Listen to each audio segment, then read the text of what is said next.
The Herd, wherever you may be and however you may be listening. Live in Los Angeles, iHeartRadio, Fox Sports Radio, and FS1. Christine Leahy's joining me, the start of hour number 2.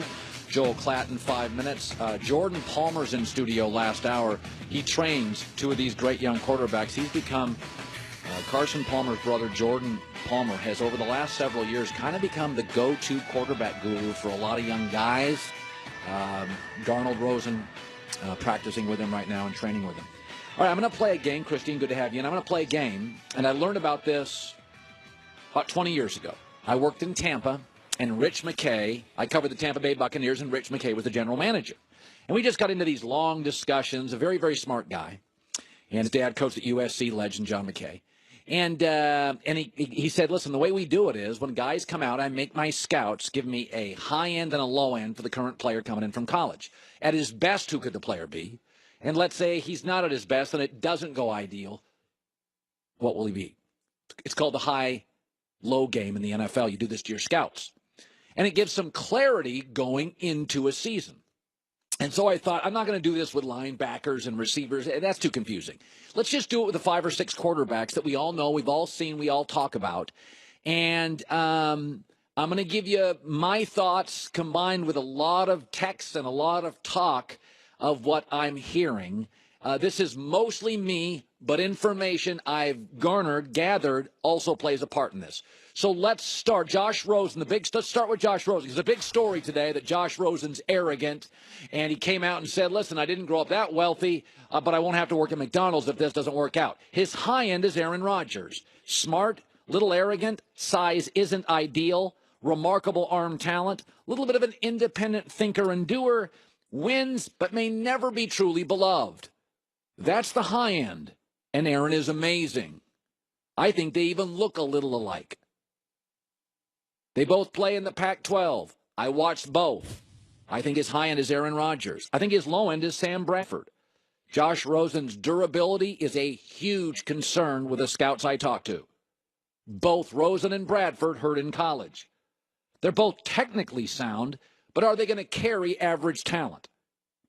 Neither has much escapability, overly athletic, which is why they often get dinged because they are willing throwers in a muddy pocket. The high-end, the low-end game is high-end Rodgers, low-end Bradford with a lean toward Bradford. Let's go to Josh Allen from Wyoming. His high end is Jay Cutler. He's got a huge arm. He is wildly inaccurate. He's not really capable, in my opinion, of carrying a franchise for 15 years. He's a big, strong athlete who wows people. His low end is Jamarcus Russell. He's not accurate, period. He's a combine superstar. He's inconsistent, even at the college level, against average competition. He has a massive bust potential. I think he is squarely in the middle of Jay Cutler and Jamarcus Russell. Let's go to Lamar Jackson. He's an interesting player. Lamar Jackson, Louisville. His high end to me is Michael Vick. He is an exhilarating talent. He has less than ideal size, and he does get impatient in the pocket and take off. But he is explosive. He throws, when given time, a very pretty deep ball, does Lamar. His low end is Tim Tebow. Won a Heisman and sort of peaked. His game is really built for college. He will be a media sensation because of the plays he can make, but I never trusted Tebow, and I don't with Lamar, to go into the NFL and to be able to throw the ball on 3rd and long. That's why Matt Ryan and Breeze, Brady and Rodgers are stars. It's not throwing on first. It's throwing when everybody knows you're throwing. I think he is smack dab in the middle. Vic Tebow, perhaps a slight lean toward Tebow. Baker Mayfield, who I'm not high on. His high end is Case Keenum. Accurate, undersized, marginally athletic, good enough arm, needs a lot of help to win. His low end is Johnny Manziel. Undersized, unpredictable behavior, runs too much for my taste, and really an overrated athlete. I do believe it is overwhelmingly closer to Case Keenum, a non-bust, than Johnny Manziel, a dumpster fire. I think there's very little chance Baker is Johnny Manziel. I think there's an overwhelming chance he's Case Keenum. If he's surrounded by good players, if he has the right offensive coordinator, he is an accurate thrower of the football. Give him some targets, give him a running game, give him a capable defense, he could win games. But he is a marginal athlete with a good, not special arm. And finally, Sam Darnold, who I like a lot. I think his high end is Brett Favre, a playmaker, a legend, the potential to be the most talked about quarterback over time in the league once Big Ben and Brady retire.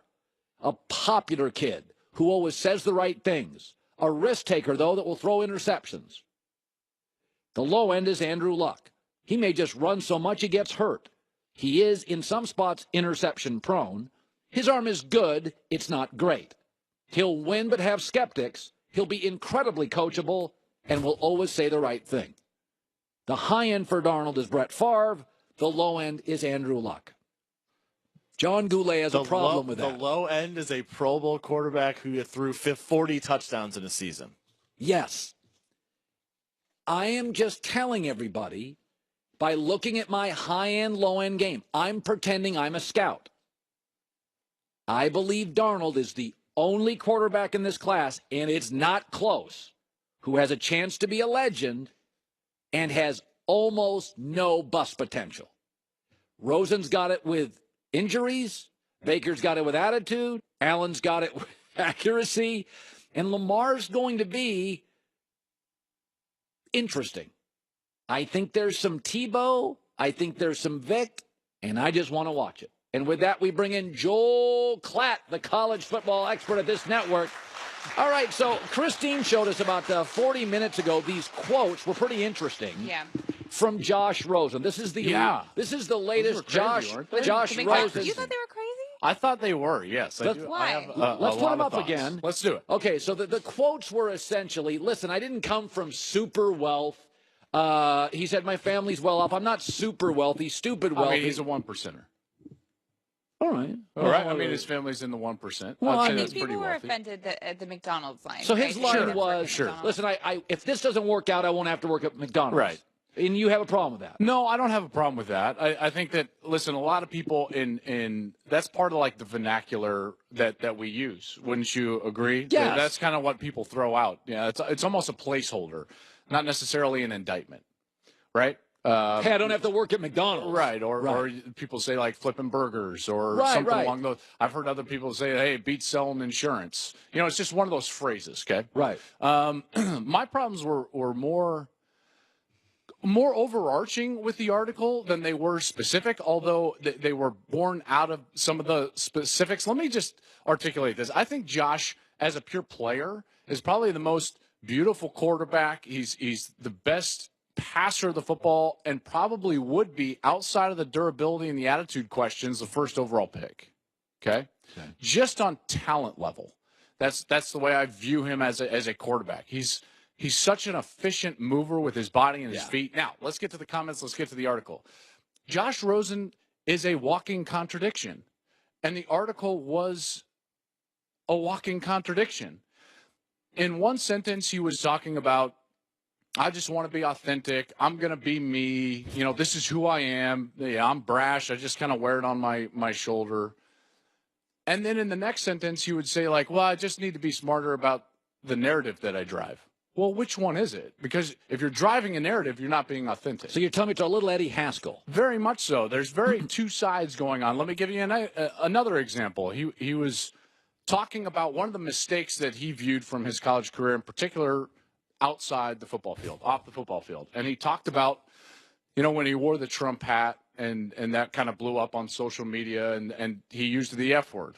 Remember? And he said his regret was using the F word. I understand that. And then he goes on to say, hey, you know, I'm a role model. And he kind of plants that flag. I know kids look up to me. I'm a role model. In his very next answer to the next question, he uses the F word.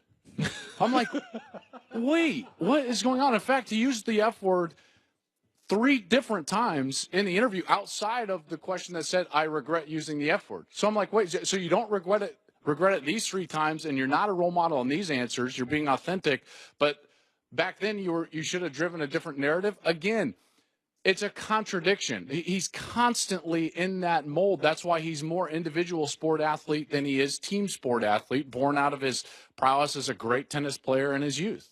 And then there was another one where he talked about, all I want to do is win. All I want to do is play football. And then in the next sentence, he said, my ultimate goal is to just be happy and change the world.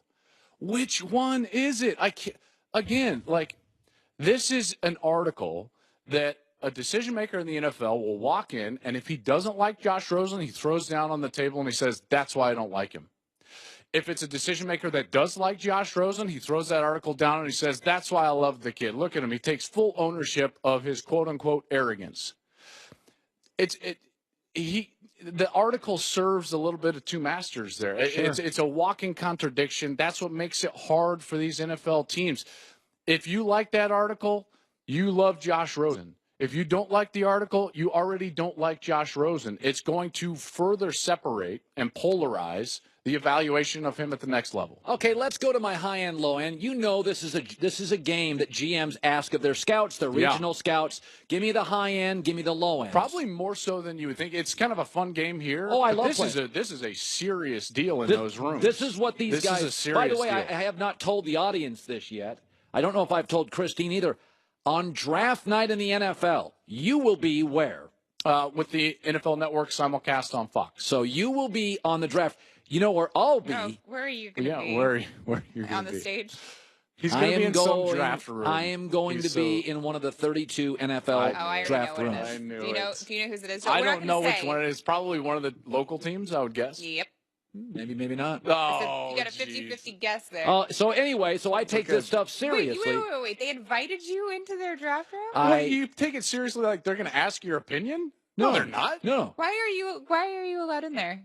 Maybe I am deeply respected by executives. Or did you tell them your vast and kind of weird knowledge of... I just said I love football. I'm into this. I went to dinner with two different people. So do they vastly respect your knowledge, or they just invited you to be a fly on the wall? Those are two different things. They asked me to sit in the room and make crucial decisions. That's not true. It doesn't if you matter. want to sit in the room, you can come join. Exactly. If you get invited to the wedding, you don't ask where you sit. You're just happy to be at the wedding. No, you definitely ask where you're sitting. High end, low listen, end. Going to the wedding and having a seat at the head table are two different things, my friend. Agreed. Sounds like jealousy. So high end, low end. Well, you look at my high end, low end. I did, yeah. I thought it was interesting. There was only two that I disagreed with. Okay, what were the two you disagreed with? The two I disagreed with was the high end for Mayfield and the low end for Darnold. Those are the two that I thought you were off. Let's go to that. I thought it was pretty accurate. Oh, thank you. Yeah. Okay, so let's go to the high end on Baker Mayfield. High end on Baker Mayfield, you had as Case Keenum. Yeah. Marginal athlete, undersized. But he's not necessarily undersized. He's a little taller than Case. I've stood next to both of them. I think you're underselling him. But again, it goes along with the narrative that you've had about Baker this entire process. I think that the high end is Drew Brees. Oh God, Joel! What? He's the most accurate thrower of my life. Yeah, and Baker Mayfield just set the NCAA efficiency mark in back-to-back years. He was one of the most accurate quarterbacks. Are they tackling in the Big 12 these days? Oh, my goodness. I mean, seriously. If you take a look at the competition that Baker Mayfield faced, the only quarterback that faced stiffer competition last year was Sam Darnold, and a lot of that is born out of the fact that USC refuses to play an FCS opponent, and they play Notre Dame out of conference. But Mayfield has played on the road at Ohio State. He's played on the road against Tennessee. In fact, on the road against top 25 competition in his stint as the OU starter, he was 7-0. So don't give me this competition crap. Listen, this guy has been accurate, whether it's down the field or short. He's been efficient with the football, not turned the football over. He's very much Drew Brees in that his game is all about touch, accuracy, and anticipation, in particular inside of the numbers. That's where Drew Brees shines. That's where he's best. That's his high end. Baker Mayfield on the high end is a guy that could be a Drew Brees for a franchise. You know, remember that show, remember Screech? What was that show? Saved by the Bell. Saved by the Bell. Your high end, low end on Screech is apparently De Niro is the high end. And, I mean, that is, you do get De Niro.